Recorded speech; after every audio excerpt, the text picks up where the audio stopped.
안녕하세요. 미국주식론 대학의 미준입니다. 8월 2일 화요일 월가의 목소리를 시작합니다. 미준 패밀리 여러분들 이번 여름 휴가 계획 어떻게 세우셨는지 모르겠습니다. 아마도 이미 휴가를 다녀오신 분들도 꽤 계실 것 같고요. 그리고 이제 막 휴가철에 접어드신 분들도 계실 것 같은데 아무쪼록 올 여름 휴가 즐겁고 보람된 시간으로 보내시기 바랍니다.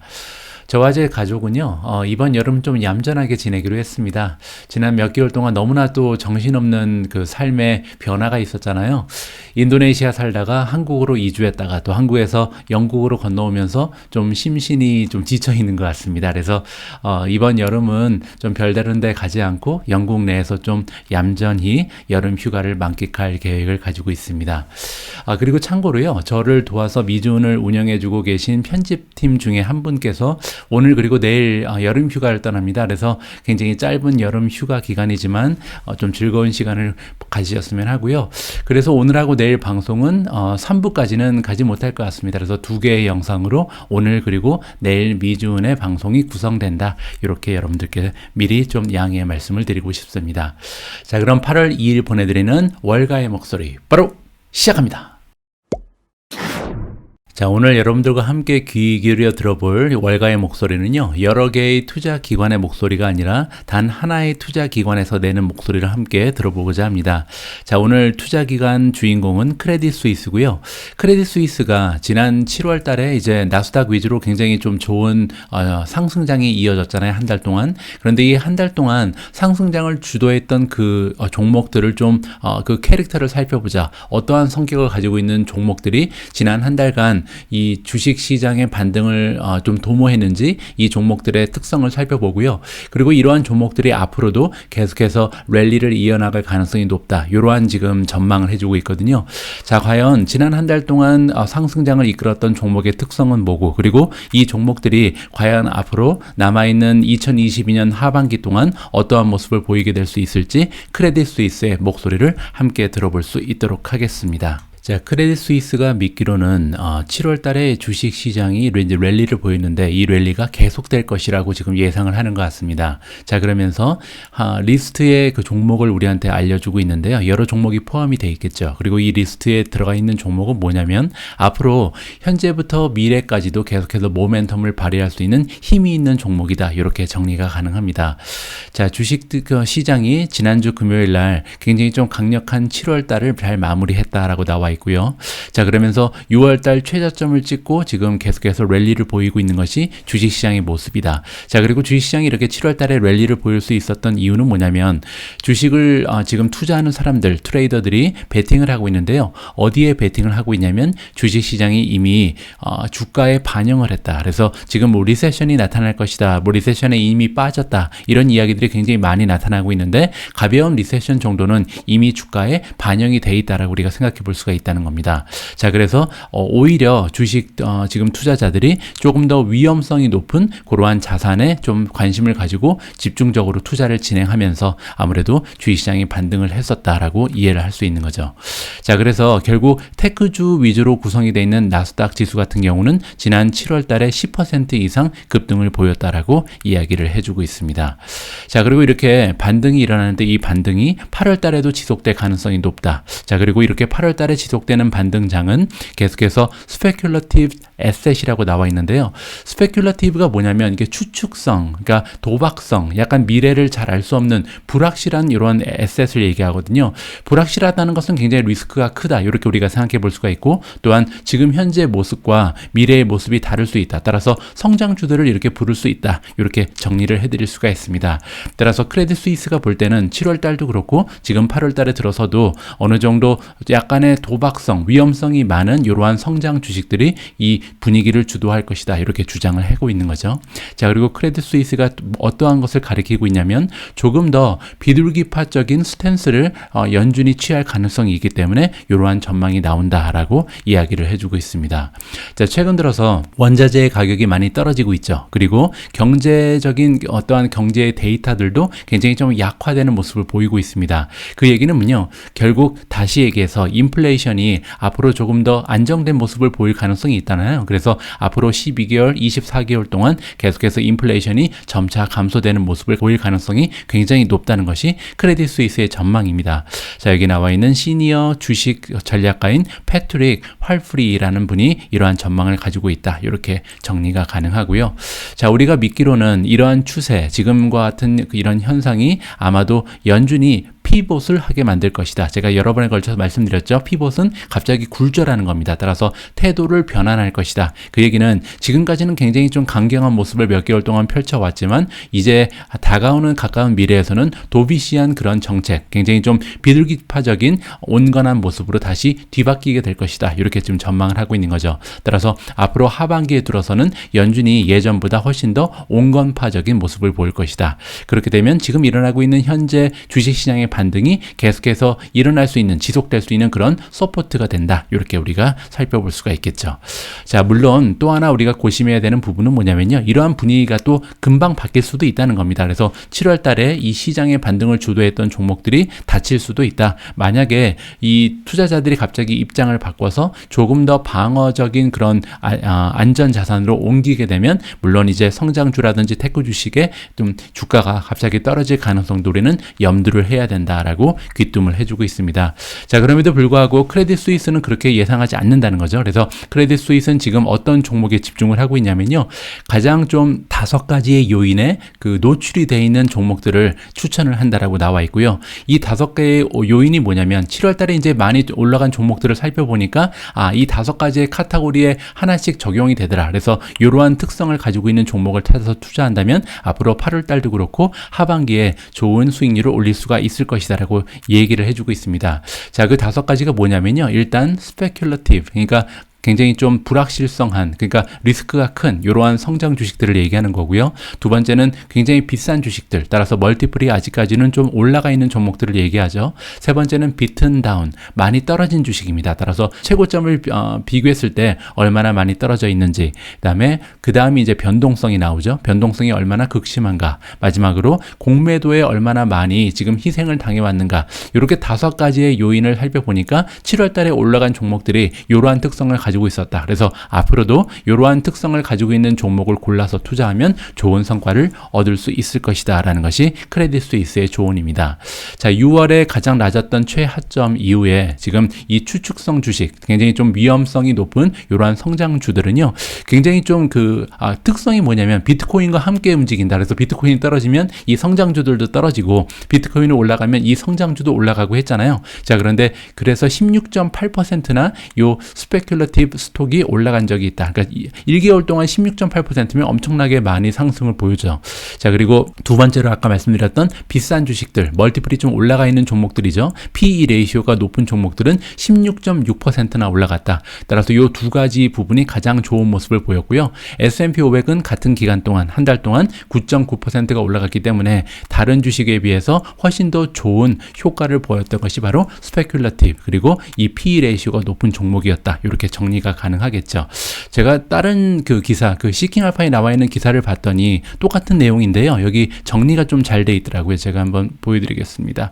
자, 여기 이제 팩터가 쭉 나와 있죠. 첫 번째, 스페큘러티브, 그러니까 얼마나 좀 추측성이냐, 얼마나 먼 미래를 보고 투자하는가, 성장주들을 얘기하는 거죠. 이 성장주들이 16.8% 7월 달 올라갔고요. 두 번째로 P/E 레이시오가 높은 종목들이 16.6% 상승, 그리고 이제 비튼 다운, 최고점에서 52주 최고점에서 많이 떨어진 종목들에 투자를 했다면 14.6% 평균적으로 수익이 났고요. 변동성이 높은 주식은 14.1%입니다. 자, 그리고 하일리 쇼티드, 즉 공매도에 많이 좀 희생양이 된 이런 종목들도 10.3%가 올라갔다. 한 달 동안의 성적표고요. 그리고 같은 기간 S&P 500은 9.9%가 올라갔기 때문에 이러한 특성을 가지고 있는 종목들이 훨씬 더 좋은 수익률을 보였다. 이렇게 정리를 해주고 있는 거죠. 자, 그러면 과연 7월 달에 이러한 좋은 모습을 보였던 종목들에는 어떠한 종목들이 있는지 여기 탑 10을 좀 먼저 살펴보도록 하겠습니다. 자, 지금 보고 계신 화면의 리스트가 이제 크레딧 스위스에서 추천해주고 있는 10개의 종목을 여러분들께서 함께 하고 계신데요. 자, 이렇게 10개의 종목이 추천된 이유는 여기 나와 있는 5가지의 요인에 좀 해당이 되기 때문이다. 이렇게 보실 수가 있고요. 자, 일단 가장 먼저 첫 번째 종목으로 추천되고 있는 것이 세리디안이잖아요. 자, 이 종목 같은 경우는 5가지를 모두 만족합니다. 첫 번째가 이제 얼마나 추측성, 성장성을 가지고 있는 그런 종목인가. 두 번째가 얼마나 비싼 주식인가. 세 번째는 얼마나 주가가 많이 떨어졌는가, 52주 최고점에 비해서 말이죠. 자, 그리고 변동성이 얼마나 큰가, 마지막으로 공매도가 많이 들어가 있는가. 이렇게 5가지의 그 요건을 살펴봤더니 5가지에 다 예스가 나왔잖아요. 자, 그래서 이게 가장 꼭대기에 지금 위치해 있는 주식이 된다. 이렇게 보시면 되고, 그 다음부터 두 번째로 추천되고 있는 게 아메리칸 에어라인 같은 경우는 4가지의 조건에 만족을 하는데 52주 최고점에 비해서 그렇게 많이 떨어지진 않았다. 이렇게 볼 수가 있죠. 자, 그리고 세 번째 종목부터 한 6번째, 7번째 종목까지는 보시면 익스펜시브에 여기 블랭크가 돼 있잖아요. 그 얘기는 지금 많이 비싸지는 않다는 겁니다. 그래서 제네랄 같은 경우 카니발, 그리고 시저즈 엔터테인먼트, 애쉬, 노르웨지안, 펜 내셔널 게임, 이런 종목들 같은 경우는 지금 다른 요건들은 다 만족하는데 그렇게 비싸지는 않다라고 여러분들께서 생각하시면 좋을 것 같고요. 마지막 2개의 종목, 세일즈포스 그리고 인투이티가 있는데 이 종목 같은 경우도 4개의 그 조건에는 충족을 하는데 가장 마지막에 있는 이 공매도는 많이 지금 반영가 되어 있지 않다. 따라서 공매도율이 굉장히 낮다는 거죠. 그런 식으로 여러분들께서 이 종목들을 이해하시면 좋을 것 같습니다. 자, 그런데요, 여기 나와 있는 10개의 종목 말고 제가 아까 시킹알파에도 똑같은 그 기사가 나와 있다 그랬잖아요. 여기 보시면 이번에 크레딧 스위스에서 추천해주고 있는 50개의 종목의 리스트가 그대로 고스란히 나와 있습니다. 그래서 1위부터 10위까지는 지금 우리가 살펴본 그런 종목들이 올라와 있는 거고요. 밑으로 조금 내려가시면 15위에 테슬라가 들어가 있습니다. 테슬라 역시도 3가지의 조건을 만족하는 거죠. 그래서 굉장히 좀 성장세가 뚜렷한, 굉장히 오랫동안 미래를 보면서 투자해야 되는 종목, 굉장히 좀 리스크가 있는 종목이고, 그 다음에 굉장히 비싸다는 거죠. 마지막으로 변동성도 굉장히 커다란 주식이 테슬라다. 3가지의 조건을 만족하고 있고요. 17위에 덱스콤이라는 종목도 보이고, 18위에 케이던스 디자인도 보입니다. 21위에 포티넷, 자, 그리고 24위를 보시면 엔비디아가 등장을 하는데요. 엔비디아 역시 3가지의 조건에 만족을 합니다. 현재 미래를 보면서 투자하는 조금은 위험성이 높은 종목, 스페큘러티브라고 말씀드렸죠. 두 번째가 BD라고 나누는데 비튼 다운입니다. 그래서 최고점에 비해서 굉장히 많이 떨어진 종목이다. 그리고 변동성도 크다. 이렇게 보실 수가 있고, 25위 페이팔도 마찬가지죠. 같은 조건입니다. 자, 31위에 보잉이 나오네요. 보잉은 지금 2가지 조건을 만족하는 거죠. 굉장히 비싼 주식이고 거기에 52주 최고점에서 많이 떨어졌다. 36위에 포드가 보입니다. BB, 그리고 저 변동성이 좀 크다. 그래서 많이 떨어진 종목이고 변동성이 커다란 종목으로 포드가 추천되고 있고요. 39위를 보시면 일루미나가 등장을 하는데요. 일루미나의 특징은 굉장히 비싸고 그 다음에 52주 꼭대기에서 많이 떨어졌다. 이렇게 보시면 됩니다. 제가 지금 여러분들께 언급드린 그 종목이 좀 됩니다. 한 15개 정도가 되거든요. 제가 하이라이트 해놓은 게 15가지의 종목을 가지고요. 조금 더 구체적인 수치적 분석을 좀 빨리빨리 해보도록 하겠습니다. 자, 이번에는 마이크와 카메라를 시킹알파로 옮겨서요. 아까 언급됐던 15가지 종목에 대한 수치적 분석을 빠르게 진행해 볼까 합니다. 자, 제가 먼저 시킹알파에 도착해서 포트폴리오 하나를 만들어 놨습니다. 5가지 상승 요인에 집중하라라는 이름을 가진 포트폴리오고요. 여기에는 아까 제가 설명드렸던 15개의 종목을 넣어 놨습니다. 자, 가장 먼저 이 종목들 중에서 좋은 레이팅을 받고 있는 종목을 좀 선별을 해보면요. 가장 먼저 SA 오토주스코, 즉 시킹알파에 연계되어 있는 주식 전문 블로거들이 생각할 때 가장 좋은 추세를 보이고 있는 종목은 페이팔입니다. 페이팔이 5점 만점에 3.80을 받고 있고요. 그 뒤를 이어서 엔비디아가 3.79, 애쉬가 3.77, 포티넷이 3.75, 포드가 3.72라는 점수를 받고 있고요. CRM이 3.66, 인투이티가 3.60, 그리고 케이던스 디자인이 3.50, 덱스콤이 3.50을 받고 있습니다. 나머지 종목은 이제 컬러가 달라지죠. 그만큼 여기 위에 있는 종목들이 좋은 좋은 점수를 지금 준 전문가들, 즉 주식 전문 블로거들한테 받고 있다. 이렇게 보시면 되고요. 자, 월가에서 일하고 있는 애널리스트들, 전문가들이 보기에 가장 좋은 종목은 지금 덱스콤입니다. 5점 만점에 4.58이니까 굉장히 높은 점수죠. CRM 역시도 4.57, 굉장히 높은 점수를 받고 있고요. 인투이티가 4.52, 엔비디아 4.38, 보잉이 4.33으로 나쁘지 않은 점수고요. 포티넷이 4.32, 케이던스 디자인이 4.18, 페이팔이 4.08, 애쉬까지 4.00. 그 외에 다른 종목은 이제 4.0 밑으로 점수를 받고 있는데요. 그 밖에 테슬라 역시도 3.81로 중간 이승은 간다. 이렇게 볼 수가 있습니다. 일루미나도 마찬가지고요. 자, 다음은 퀀투스코어로 좀 이동을 해보겠습니다. 퀀투스코어라는 것은 이제 수치적 분석을 봤을 때, 정량적으로 분석을 했을 때 어떠한 종목의 펀더멘탈이 가장 좋은가, 이 순위를 볼 수가 있는 거잖아요. 자, 현재 퀀투스코어가 가장 좋은 종목은 포드입니다. 5점 만점에 4.86이라는 굉장히 높은 점수를 받고 있거든요. 그 이유가 뭐냐면 옆에 쭉 보시면 뭐 하나 좀 나무랄 데가 없죠. 밸류에이션도 B+, 괜찮죠. 그리고 성장세는 A, 수익성도 A+, 모멘텀, 힘도 굉장히 좋죠. 지금 현재 추세가. 그리고 EPS의 이 수정치도 굉장히 좋은 건강한 수치를 나타내면서 5가지 모두 좋은 수치를 받았기 때문에 4.86이 나온다. 이렇게 보실 수가 있고요. 자, 두 번째로 퀀투스코어가 높은 종목은 케이던스 디자인입니다. 3.43이라는 점수를 받고 있고요. 케이던스 디자인 같은 경우는 지금 밸류에이션 때문에 4.8, 4.5 이렇게 높은 점수를 못 받은 거죠. D-라는 밸류에이션, 아직까지는 밸류에이션이 조금 비싼 주식이 케이던스 디자인이다. 이렇게 볼 수가 있고요. 자, 3위는 테슬라입니다. 3.43이고요. 테슬라 역시도 다른 부분은 굉장히 좋습니다. 성장세도 A고 지금 수익성도 A+, 모멘텀도 A+인데 문제는 주가가 아직은 비싸다. 이 부분 때문에 F를 받았잖아요. 그 부분이 지금 이 주황색으로 표시될 수밖에 없는 하나의 이유가 되고 있다. 포티넷도 마찬가지고요. 3.41, CRM도 3.39, 인투이티브 3.29. 여기 5가지 종목은요, 모두 다 밸류에이션 쪽에 조금 문제가 있다는 것을 우리가 쉽게 살펴볼 수가 있을 것 같고요. 물론 이 밸류에이션이 이렇게 낮은 점수를 받는 이유가 뭐냐면 같은 산업군에 속해 있는 다른 종목에 비해서 멀티플이 좀 상향 조정되어 있기 때문이거든요. 따라서 각 종목의 역사적인 PER과 지금 현재 PER을 보면 다른 점수를 우리가 줄 수도 있다. 이 점을 좀 기억을 하셔야 될 것 같습니다. 자, 그리고 밑으로 내려오시면 AAL, 아메리칸 에어라인이 3.19, 엔비디아가 3.14를 받고 있고요. 그 밖에 세리디안이 2.98, 보잉이 2.98 정도, 그리고 페이팔이 2.88을 획득하고 있다. 이렇게 정리를 해드릴 수가 있을 것 같습니다. 자, 다음에는요, 어닝의 추세를 좀 봐야 될 것 같습니다. 최근 들어서 어닝에서 많은 그 주가의 향방이 결정이 되잖아요. 자, 포티넷이 가장 좋습니다. 최근에 A+, 즉 전문가들의 예상치가 계속해서 우상향하고 있다. 따라서 추세가 굉장히 좋은 거죠. 그 뒤를 따라서 케이던스 디자인도 A-, CDA가 B+고요. CRM이 세일즈포스죠. B+, 인투이티가 B+, 포드도 B+, 마지막으로 이 테슬라 역시도 B를 받고 있기 때문에 여기 나와 있는 상위의 한 7개 종목들은 현재 전문가들의 예상치가 계속해서 우상향하고 있는 좋은 추세를 보이는 종목들이다. 자, 반면 굉장히 좋지 않은 추세가 보이는 종목들이 덱스콤, 그리고 엔비디아도 좋지가 않고요. BA, 마지막으로 LC 같은 경우도 D를 보이고 있습니다. 자, 다음은 디비던드, 배당을 주는 종목이 있는지 좀 살펴볼 텐데요.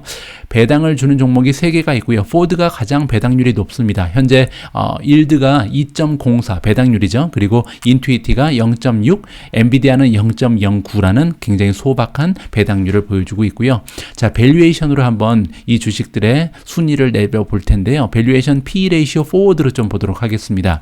앞으로 12개월 동안 각 기업이 만들어낼 것으로 기대되는 순이익에 비해서 시가총액이 몇 배 정도 올라가 있는지를 평가하는 거잖아요. 자, P 레이시오 포워드 봤을 때 포드가 가장 좋습니다. 포드 같은 경우는 지금 7.2배밖에 되지 않거든요.